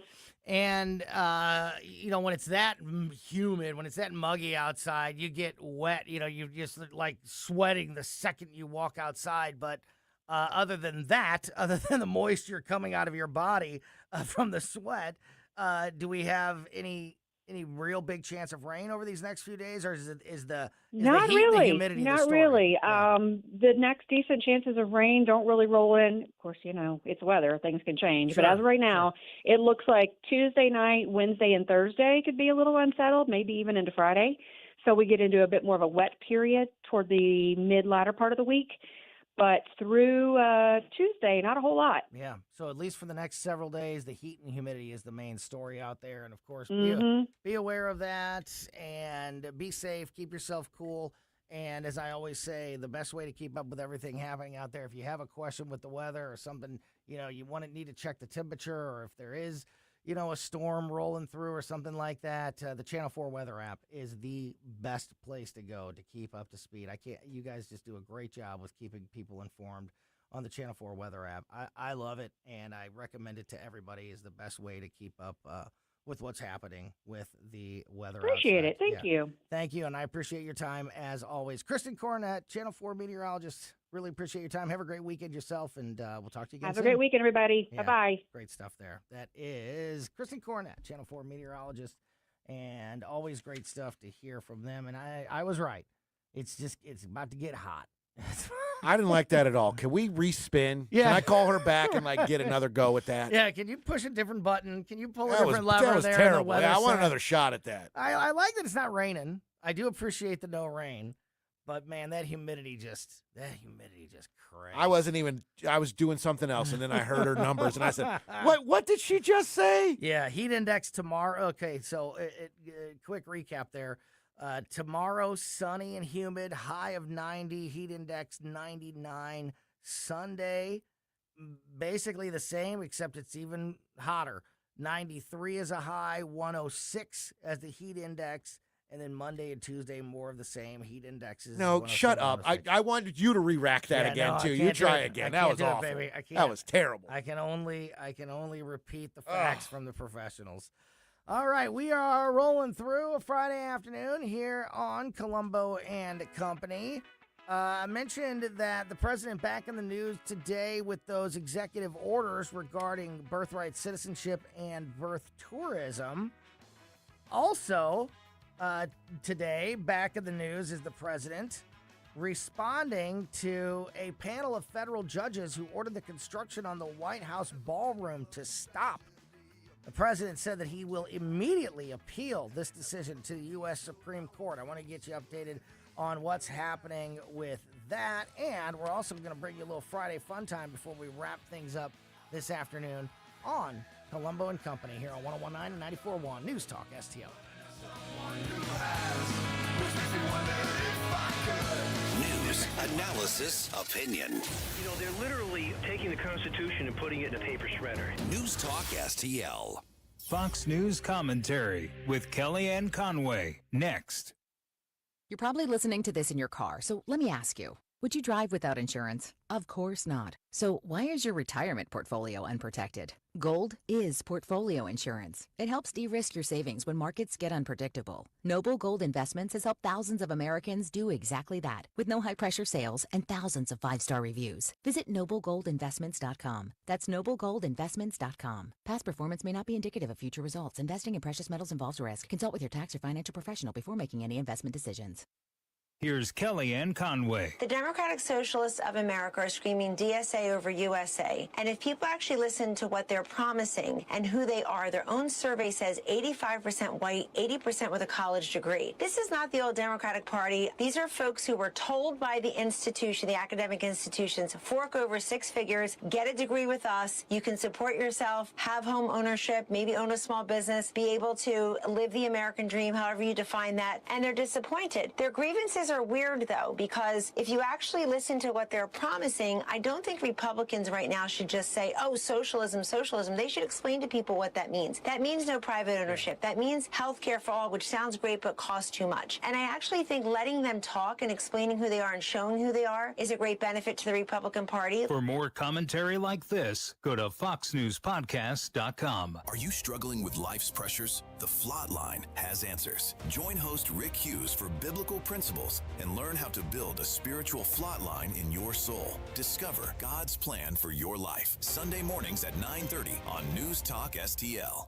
Hey, Colombo here for Rockwood Charcoal. Rockwood is made from 100% pure Missouri oak and hickory, so you're cooking with the best and supporting local industry and a local business all at once. There's over 100 area Rockwood retailers. Find yours at rockwoodcharcoal.com. There's always something to celebrate in Augusta, Missouri, just 1 hour from St. Louis. Every season brings festivals and special events you won't want to miss. Hop the free trolley to 10 wineries in America's first wine district. Bike the Katy Trail and explore historic small-town charm. Make Augusta your next getaway. Find events and cozy B&Bs at visitaugusta-chamber.org. Coming soon, the return of the Defiance Roadhouse. Located on Highway 94 along the Missouri River, this long-standing fixture is known for its biker-friendly atmosphere, live music, and decades as a beloved community gathering place. Rev your engines and stand by for the grand opening, early September. The Roadhouse is back. Fall means the return of Mizzou football. And this year promises another great season of SEC action. There's no better place to catch every game than Harpo's in Chesterfield. With its excellent sports bar atmosphere and the best patio in West County, Harpo's is your Tiger headquarters. Harpo'sSTL.com.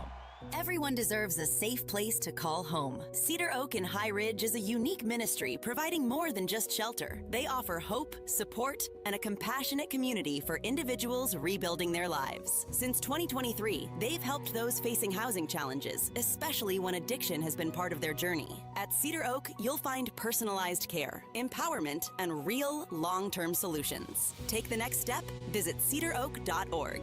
Cedar Oak, where new beginnings take root. On the next Larry Connors USA. The story behind the story. An American girl wins Olympic gold, but later is told she might never walk again. Larry Connors USA. Now weeknights 6 until 8 on News Talk STL.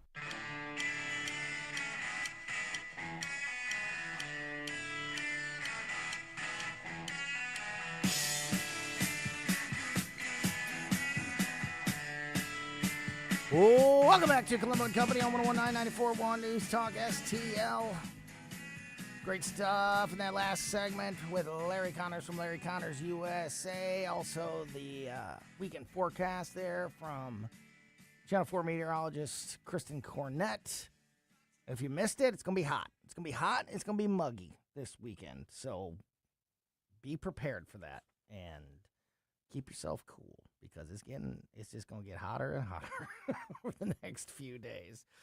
In a few minutes, we're going to be joined live in studio for a little Friday fun time and to continue to get you ready for the weekend and wrap up this busy week with the executive producer from Mike Ferguson in the Morning. Also, the executive producer of the Randy Tobler Show, which is every Saturday morning here on News Talk STL. Producer Jerome is going to be live in studio with us to talk about some issues and have a little Friday fun time with us. Very much looking forward to that. First, as I mentioned, we're talking about the president being involved back in the news here in the last 24 hours with his executive orders regarding birthright citizenship and birth tourism, and the expectation that there will be another legal challenge to those executive orders, much like we saw the last time. Here, this is how I know they're spying on us. Look, you look up at the television and they're talking about the same thing that we're about to talk about. They heard me teasing this, Johnny, and now they want to Stole your thunder. Yeah, steal our thunder. Also, speaking of the president running into legal issues with one of his plans, a panel of federal judges ordered construction on the White House ballroom to stop. President Donald Trump said he will immediately appeal to the U.S. Supreme Court. In a Truth Social post today, Trump decried the 2-1 decision from the U.S. Court of Appeals for the District of Columbia Circuit as, quote, horrendous, politically motivated, and unlawful.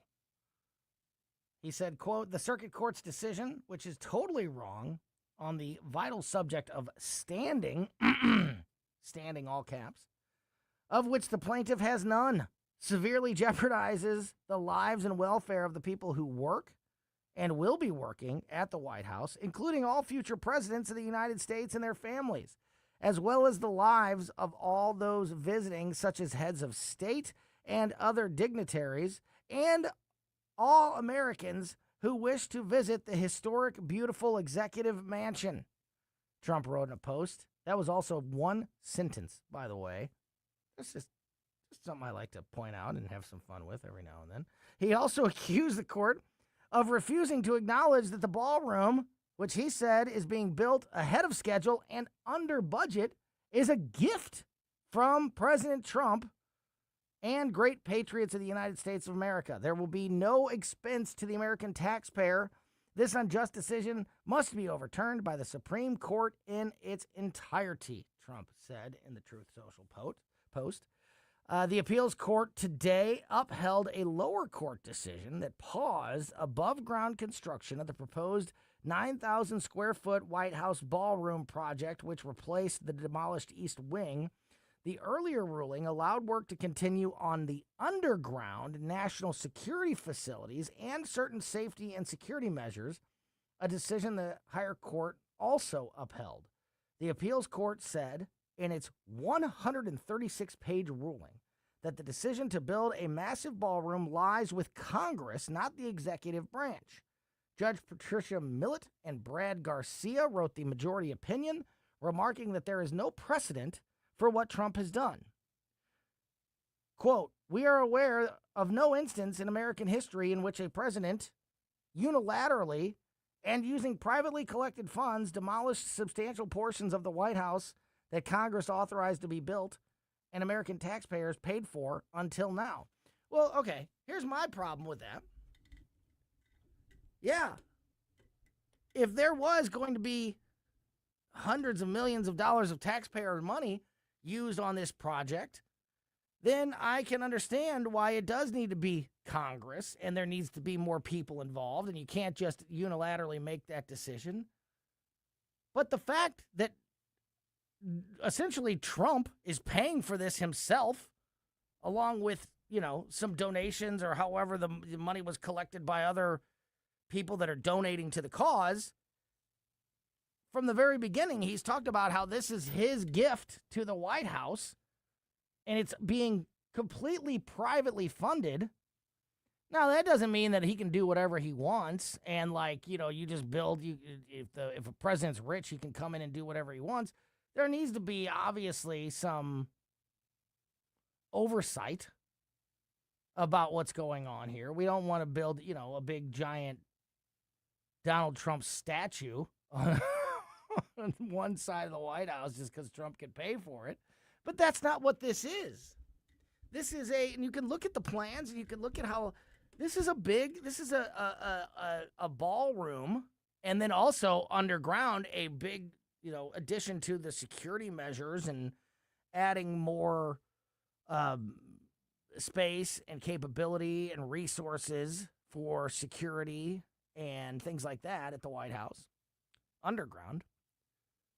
But a ballroom that functions for a very legitimate purpose at the White House, which entertains world leaders for state dinners and things like this, and they, can have this ballroom to hold these events. And by the way, Trump's not, look, I know that Trump is an egomaniac and very selfish in many ways, but in this case, with this ballroom, he's not going to be the one that benefits from it, mostly. By the time it's done, he's going to be almost done. He's only got a couple years left. This is something that is going to be way more of a benefit for presidents, including, unfortunately, Democratic presidents, in the future, to have these facilities there at the White House, and for this type of thing that is a legitimate need and provides a legitimate service and a legitimate positive that is productive for the White House and the White House grounds, for all of that to be built without taxpayer money? You know what this is the kind of stupid thing that we would do in the United States normally, and what might happen here if we don't do something about it, is that people realize that this is a great idea. The White House does need a big ballroom facility and these security things down underground and all of this, and that it is something that we should move forward with. But we can't let Donald Trump pay for it. We're going to have Congress pass a bill and make the American people pay for it with taxpayer money. That's the kind of dumb thing that we do, usually. And just because there's no precedent that says that this has ever been done before, is there a precedent that says it can't be done? Because if not, then why is that the automatic decision here? I just have a feeling that if Barack Obama, in all of his greatness and graciousness, had been able to build something like this for the White House, that everybody would have fallen all over themselves and, oh, what an unbelievable gesture and what a man to build this without the cost on the American people. Or if Joe Biden would have done it, oh, what a great thing. Just because it's Trump that wants to build the ballroom at no expense. Look, I don't care. I don't care about the ball. I don't care, really, when we got all these other things going on. But when you look at this and you know that the only reason that this is even a thing, the only reason that this is being tied up in court, in being stopped is because people don't like Donald Trump, so he can't even build a ballroom on the White House grounds, is a joke. It's ridiculous. And if we end up getting stuck with the bill because we just don't want Donald Trump to give the United States a gift, give me a break. Prove to me that it would have been different if this would have been Barack Obama or Joe Biden doing this, and maybe I'll have a different take. But I don't see that being the case whatsoever. So, as it stands right now, after this ruling today by this Court of Appeals in D.C., Trump's ballroom is being paused. Trump is asking for the Supreme Court to step in immediately to do something about it. So, there you go. We are going to wrap things up here on this Friday afternoon, tie up all the loose ends on the news of the week, get you ready for your weekend, and have a little Friday fun time before we hand it off to the Tim Jones and Chris Arp show, today featuring the great Dr. Randy Tobler. That's coming up at 4 o'clock. Friday fun time with producer Jerome from Mike Ferguson in the morning and that Randy Tobler show. He's going to join us live in studio next.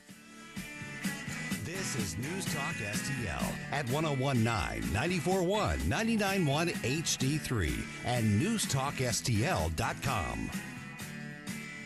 News, analysis, opinion. You know, they're literally taking the Constitution and putting it in a paper shredder. News Talk STL. Are you tired of hard chlorinated water drying your skin out, tasting bad, and ruining your fixtures? Jones Air and Water Treatment has a solution to this pollution. Our Hydratech H2O leaves you with great tasting, soft water at all fixtures in your home with one unit. Call Jones Air and Water at 636-899-1040 or visit us on the web at joneswater.com. You can be a filter or buy a filter. Jones Air and Water, 636-899-1040 or joneswater.com on the web. Call us now. Oh, Hank, what a wonderful spider web you have built for us. I love this fabulous space we have right here in the corner of the kitchen. Thanks, Charlotte. I think I'll build us a vacation web in the coat closet. Oh, no. It's the pest control company again with those green wheels. They always kill the mood. This is Derek, the owner of All Solutions Pest Control. Give us a call today at 636-486-7888. We'd love to help you out. Learn more about our special $67 offer. You can visit us online at allsolutionspestcontrol.com. If a pest-free home is your goal, call All Solutions Pest Control.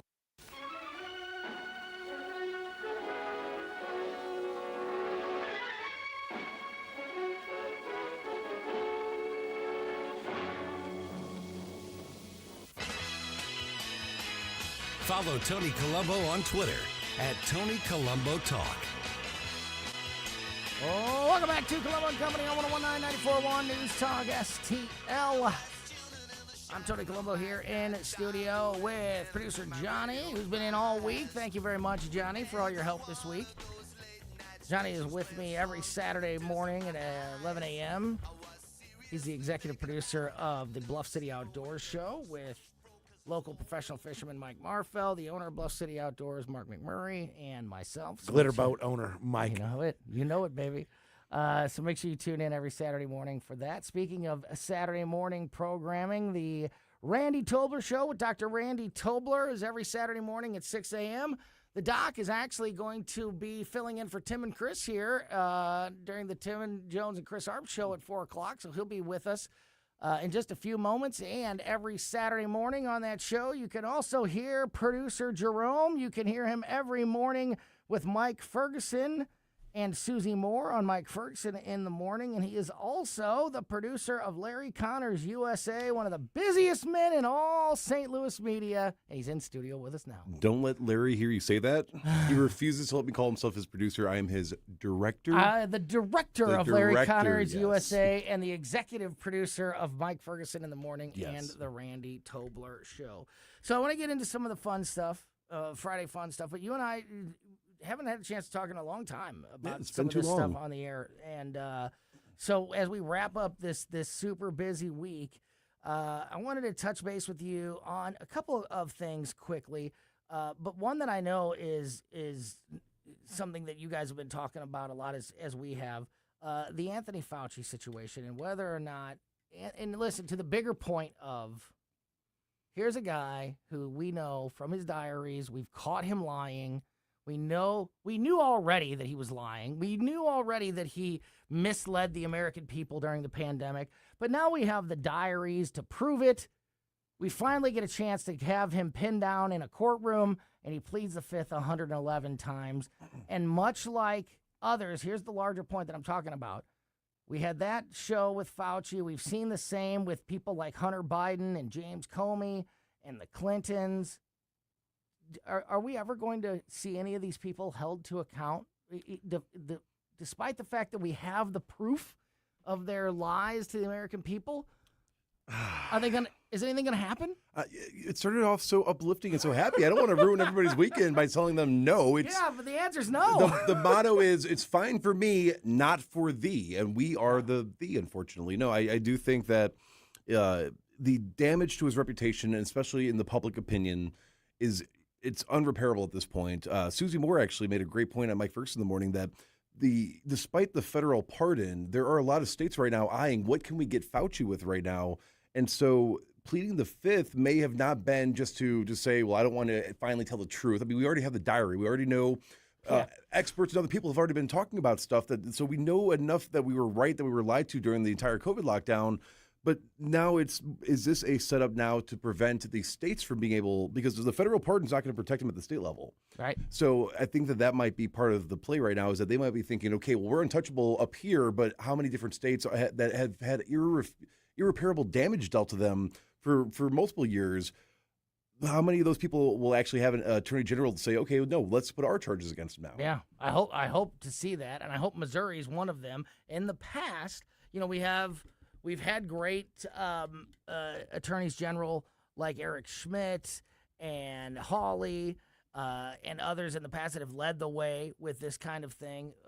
We haven't seen as much publicly with Catherine Hanaway, not to say that there hasn't been, but the opportunities to do that. But here is one of those opportunities where Missouri can, as we have so many times with states like Texas and Florida usually alongside, and Tennessee usually alongside, maybe move forward with something like that. So also with this in mind, with the frustrations of Anthony Fauci in mind, with the frustrations of what's happening in Iran, whether you're for or against what the president is doing over there, I think almost everybody agrees that we can't keep doing the same thing that we've been doing, that it's time to either make this a full-blown military effort or hand it off to more of the responsibilities to the other actors there in the Middle East, or something. That what we've been doing with this, constantly being 48 hours away from another deal being made, just every, for the last 4 months,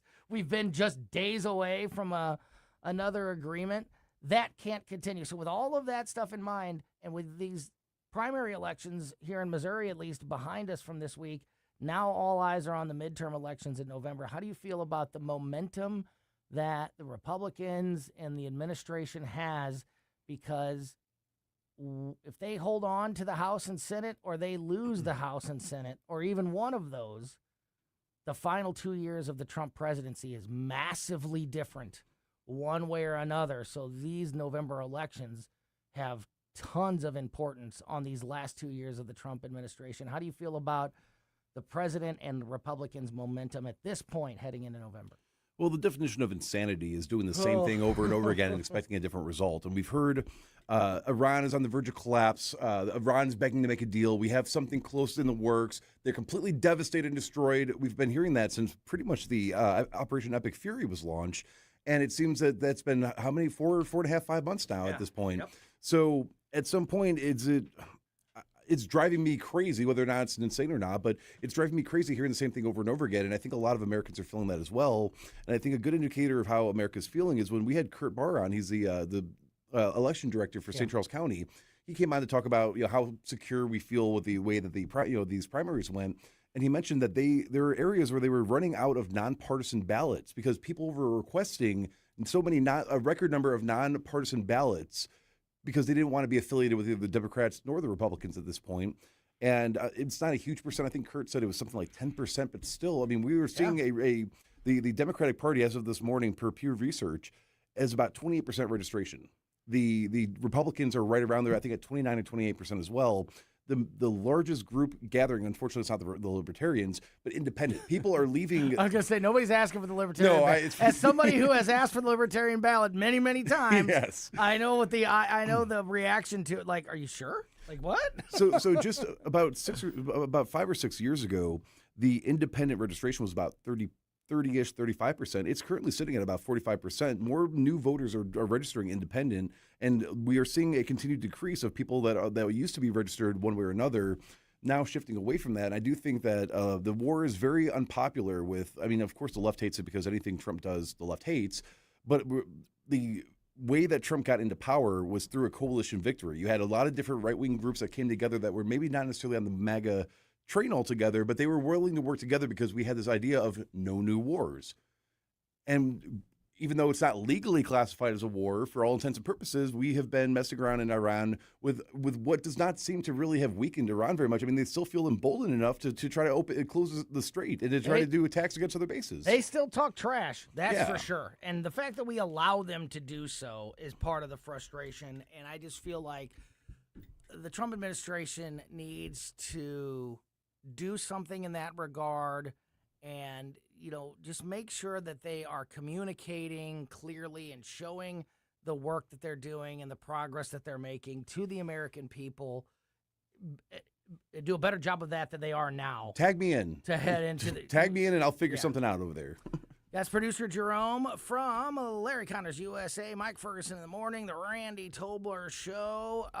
And as I said, I like to have a little Friday fun time to wrap things up. This is an unfair question that is making a lot of, that's gone viral on the internet. How many inches of your height are you willing to lose for money? So basically, how much would you sell an inch of your height for? Here's an example. And this thousands of people participated in this survey across the country. 19% of people said that they would give up 2 inches of their body height for $300,000. 9% said they'd give up 4 inches for $750,000. 16% said they'd give up 6 inches for $2.5 million. Where we're getting these, why the numbers jump around like that, I have no idea. But here's the thing. You, Jerome, are a tall, strapping young man. You've got inches to give. I'm 5'8". I don't have any inches to give. My inches are much more valuable to me than they are to you. So you giving up 2 inches for $300,000 is not, you're still tall. Well, you could buy some really nice stilts. I'm really short if I give up. But you could buy some really nice stilts for $300,000. I'm just saying. Yes, I have a few inches that I could afford to lose both horizontally and vertically. I wish I could sell those. You could just pay me to tell you you're tall. How much would you sell? An inch? What would it be? What would get an inch shorter? How much would it cost? Okay, are they taking it from my spinal region or my shins? Where is the height? That's a good point. Because I already have stubby legs. My torso is long, but my legs are stubby. I guess we're just shortening the torso a little bit then. Maybe you get to choose. I don't know. Just take a little bit off the leg length. Because it's me, I would say I would be willing to sell. About 5 inches. And for how much? That's a good question. I guess I so don't this know. says 6 inches for $2.5 million. Oh, that's a really good payday. Yeah, that's around 1.75, I guess, on that sliding scale. Yeah, I'll be tiny. Sure. So and then I'll allocate some of that to making my shins longer then, and I'll just have a really there you weird. Go. Yeah, use that money to buy more. You sound like you're building the character crafter at the beginning of a video game. Exactly. Yes. I just feel like that is an unfair question because, of course, the tall people, they'll sell it all day. When we don't have anything, the short guys, we don't have anything to sell. So I will sell some of my width, though. I will sell some of my width for a lot cheaper. Amen to that. I don't think there's a market for that. We'd be selling out. One more quick one here before we go. Another not survey, but report that's gone viral on the internet. They've released a list of the most dangerous animals in each state. The website World Population Review put out a list of the most dangerous animals by state, and these are the animals that they say could that have the most effect on literally killing people in these states. So that's what they mean by dangerous. And, I think a lot of people think of, like bears or alligators or things like that. It's not. A lot of snakes. Big run on snakes on there. Well, yeah, there are rattlesnakes on here. Anybody want to guess on Missouri's? Platypus. They are a venomous creature. They have claws, but they look unassuming. Brown recluse. Brown recluse. Ticks. Oh. Stay away from the ticks. Yeah. Wait, ticks are insects. Those are not animals. Are animals not insects? I don't know how that works. I thought animals were like... We only have a minute left, so I can't get into that deal. Okay, I will trust your science then. I'm trying to call... Let me effort Darwin on the phone. Science. You guys are the Bluff City Outdoor guys. I can't argue with you on animal life. Okay. It's the list. It's the World Population Reviews list. That's whose science we're going by. But it's really interesting because there are a lot of in Georgia, it's the pygmy rattlesnake. In North Dakota, it's the pygmy rattlesnake. In Rhode Island, it's a tiger shark. So it's like some of those. Wow. But then in the Midwest, Iowa is wasps. As I mentioned, Missouri, it's ticks. So yeah, there are some really interesting. In Alaska, it's dogs. How about that? Really? I would have thought pack moose, of wild dogs. Man's best friend. Meese or bears? Yeah, bears are on there for some of the states as well. Jerome, thank you so much. Great to see you, buddy. We'll be listening tomorrow morning to the Randy Tolbert Show and every weekday morning to Mike Ferguson in the morning. And, of course, Larry every day at 6. Keep it here. Tim and Chris next. Hey, everyone. This is Jesse from Reach Reproductive Health. And I need you to mark your calendar because on October 22nd, it's going to be a big night in St. Louis. It's going to be our second annual Reach Gala, and it's happening at the factory. Incredible live music, powerful